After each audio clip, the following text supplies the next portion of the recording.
गीतांजलि और आप देख रहे हैं सूर्य आदित्य न्यूज। आइए रुक करते हैं खबरों की तरफ।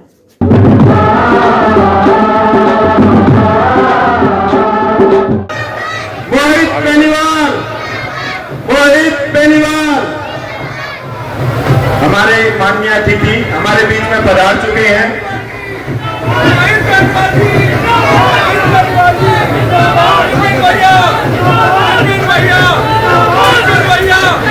मेरे साथ मोहित बेनीवाल, विपिन चौधरी, राजपाल सिंह।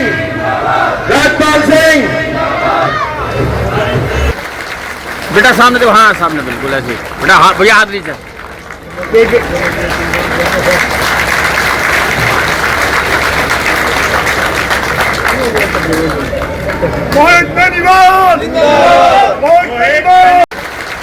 बेटा सामने देखो, हाँ सामने बिल्कुल ऐसे बेटा, हाँ भैया हाथ नीचे।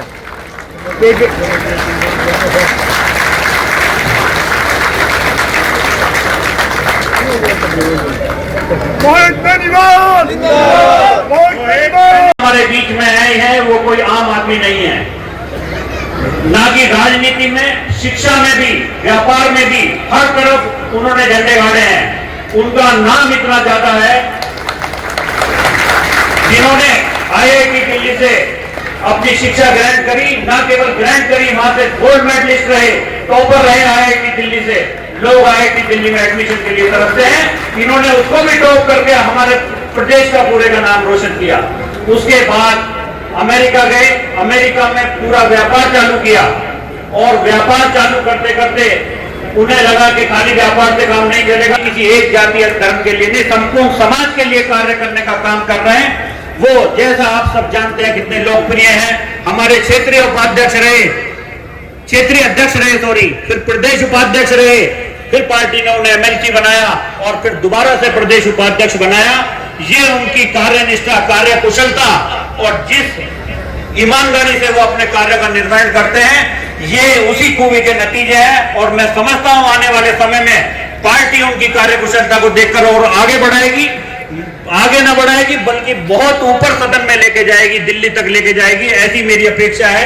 ऐसे मैं मोदी नगर के लोगों की तरफ से भी अपेक्षा करता हूं कि पार्टी उनके नेतृत्व पर ध्यान देगी।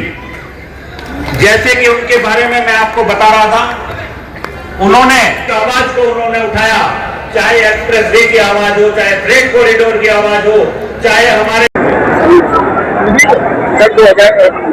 चुनाव आ रहे हैं, आपकी क्या तैयारी है? भारतीय जनता पार्टी लगातार संगठन के माध्यम से अनेकों अभियान प्रदेश के अंदर चलाती है। अभी हाल ही में तिरंगा यात्रा, ऐतिहासिक तिरंगा यात्रा उत्तर प्रदेश के अंदर हुई और 2027 को लेकर के पार्टी पूरी तैयार है और हम लोग बूथ प्रबंधन तक, नीचे तक कार्यकर्ता लगे हैं और किसानों, युवाओं, महिलाओं, सभी गरीबों का उत्तर प्रदेश के अंदर हम लोगों को समर्थन है और मुझे लगता है पूर्व की भारतीय मुल्क में प्रचंड बहुमत की सरकार बनेगी। 2027 में आप उत्तर प्रदेश के अंदर कितनी सीटें मानकर चल रहे हो? ये तो जनता तय करेगी कि सीटों की संख्या क्या होगी, लेकिन हमें विश्वास है कि उत्तर प्रदेश में हम प्रचंड बहुमत की सरकार उत्तर प्रदेश में पुनः बनाएंगे। उत्तर प्रदेश के अंदर किसके नेतृत्व में चुनाव लड़ा जाएगा? भारतीय जनता पार्टी हमेशा संगठन के नेतृत्व में चुनाव लड़ती है और उत्तर प्रदेश के अंदर माननीय योगी जी के नेतृत्व में सरकार ने पिछले 9 वर्षों में अभूतपूर्व काम किए हैं और देश के अंदर माननीय प्रधानमंत्री नरेंद्र मोदी जी के नेतृत्व में ऐतिहासिक काम हुए हैं और आज विश्व के अंदर हमारे देश की अलग पहचान बनी। सर, भाजपा की सरकार केंद्र में 15 साल उत्तर प्रदेश में भी 2 यानी कि 10 साल हो गए, मगर यहाँ 5 गाँव बाकी खड़े हैं अंग्रेजों में। अब तक वो है, ना ही महसूस सुविधा है, ना ही कोई संविधान घाट है। आप क्या कहेंगे इस बार? मुझे इसकी जानकारी नहीं है, मैं आपने बताया तो मैं इसकी जानकारी लूंगा और अगर इसमें कुछ आवश्यकता होगी तो उस आवश्यकता के आधार पर प्रशासन से बात करी जाएगी और जो भी मदद हो सकेगी लोगों के लिए मदद करेंगे। हमारी सरकार वो गरीब कल्याण की सरकार है। उत्तर प्रदेश में 9 वर्षों में और देश के अंदर 12 वर्षों में ऐसी अनेकों योजनाएं चलाई हैं जिसका लाभ पंक्ति में खड़े हुए अंतिम व्यक्ति को मिला है। तो वो ऐतिहासिक काम देश के अंदर जो 70 वर्ष तक रुके रहे, वो हमारी सरकार ने करने का काम किया है। देखिए अरुणाचल प्रदेश में चीन की घुसपैठ हुई, हालांकि सरकार ने इनकार किया इस चीज से, लेकिन वहाँ के बच्चे वीडियो बनाकर डाल रहे हैं। इस बारे में आप क्या कहना चाहेंगे? ये जो भी है या सरकार ने जो अपना स्टैंड स्पष्ट किया है वो सत्य है। और घुसपैठ की बात हो तो देश ने 65-70 वर्षों तक ऐसी घुसपैठ देखी है कि 1970 के दशक में 700 से ज्यादा लोग घुसपैठ कर करके बॉर्डर से हमारे देश में आते थे। और वो आंकड़ा है, आप आधार पर निकाल सकते हैं कि किस प्रकार से उनके अनुसार जो हमारा पूर्वोत्तर बॉर्डर है, जो बांग्लादेश से सटा है, चीन से सटा है और इधर पाकिस्तान से जो हमारा पाकिस्तान का बॉर्डर है, दशकों तक घुसपैठ लगातार रही। देश की डेमोग्राफी को बदलने के लिए कांग्रेस ने लगातार उस पर मौन और चुप्पी साधी रखी ताकि उनका वोट बैंक बढ़े और देश की सुरक्षा के साथ उन्होंने खिलवाड़ किया। आज देश की स्थिति है, नक्सलवाद तो हमने समाप्त किया ही है, लेकिन साथ साथ बंगाल, अरुणाचल प्रदेश, वहाँ पर प्रॉपर फेंसिंग के माध्यम से हमने घुसपैठी को रोकने का काम किया। और जो माननीय प्रधानमंत्री जी के नेतृत्व में डिटेक्ट, रिपोर्ट और डिलीट इस नीति को लागू करने के लिए हमारी सरकार कटिबद्ध है। दिल्ली के अंदर प्रदर्शन में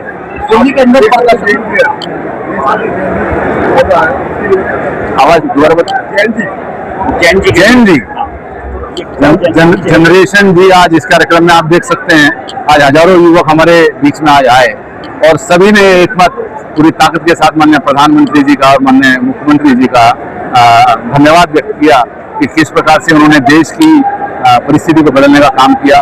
जिस देश में पहले ब्रेन ड्रेन होता था, मैं तो खुद इंजीनियरिंग बैकग्राउंड से हूँ, यहाँ से तमाम लोग हमारे साथी, युवा साथी और आने वाली जो वर्तमान पीढ़ी है वो देश छोड़ करके अन्य देशों में रोजगार के लिए, शिक्षा के लिए जाती थी और आज वो रिवर्स ब्रेन ड्रेन प्रारंभ हुआ। आज हमारे देश में अनेकों अवसर पैदा है और वही युवा पीढ़ी, यही जेन जी अब देश के अंदर शिक्षा के साथ साथ रोजगार के अवसर प्राप्त कर रही है, तो इसे जवाब आज की पीढ़ी देगी। दिल्ली के अंदर प्रदर्शन में और झारखंड के प्रदर्शन में आपको क्या अंतर नजर आता है? देखो, राहुल गांधी जी ने अराजकता का समर्थन किया और उन्होंने जब उनकी सरकार रही, हजारों पेपर लीक हुए, कभी कोई उस पर निर्णय नहीं किया, कोई नियम कानून नहीं बनाया। हमारे देश के अंदर शिक्षा के क्षेत्र में अनेकों सुधार हमारी सरकार ने किए, चाहे वो नेशनल एजुकेशन पॉलिसी बनाना हो, चाहे आज गांव में गरीब बालक के लिए एक डिजिटल लाइब्रेरी का निर्माण हो, ये केवल भारतीय जनता पार्टी की सरकार में हुआ। आज आप देखो जा जाकर के उत्तर प्रदेश के गरीब से गरीब क्षेत्र में, पिछड़े क्षेत्र में जो पहले पिछड़ापन का प्रतीक था, आज डिजिटल लाइब्रेरी के माध्यम से वहाँ का युवक पढ़ रहा है। ये बड़ा बदलाव है, कोई छोटा बदलाव नहीं है।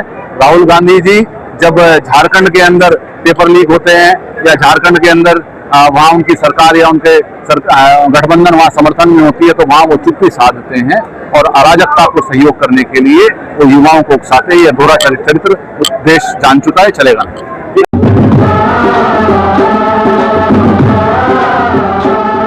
नमस्कार, सभी क्षेत्रवासियों को मैं स्वतंत्रता दिवस की बहुत बहुत शुभकामनाएं देती हूं।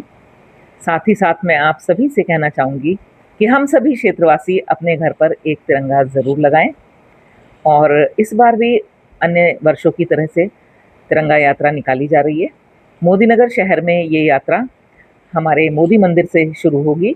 समय 15 तारीख को लगभग 5-5:30 बजे है। शाम को ये यात्रा 5:30 के करीब मोदी मंदिर से शुरू होकर भगत सिंह चौक तक जाएगी। मेरा आप सभी से निवेदन है कि आप स्वयं, आपके परिवार के सदस्य, आपके पड़ोसी, आपके दोस्त सभी लोग आएं और इस यात्रा में शोभा बढ़ाएं। ये यात्रा देश के लिए निकाली जा रही है, तिरंगे के स्वाभिमान के लिए, तिरंगे के मान के लिए निकाली जा रही है। मेरा सभी से पुनः निवेदन है कि आप सभी इसमें शामिल हों। बहुत बहुत धन्यवाद। आप सभी को स्वतंत्रता दिवस की हार्दिक बधाई, शुभकामनाएं। हर घर तिरंगा अभियान से जुड़े, हर घर पर तिरंगा फहराएं।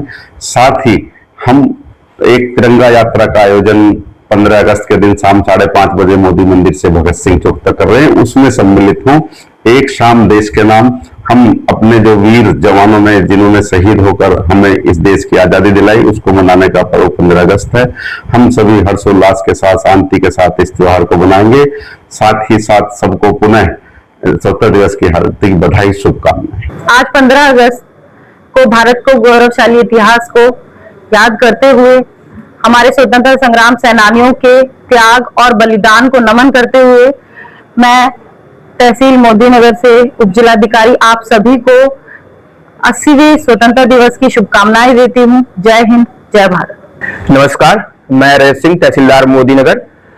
80वें स्वतंत्रता दिवस पे आप सभी को ढेर सारी शुभकामनाएं और गर्व करिए कि हम भारतीय हैं। जय हिंद, जय भारत।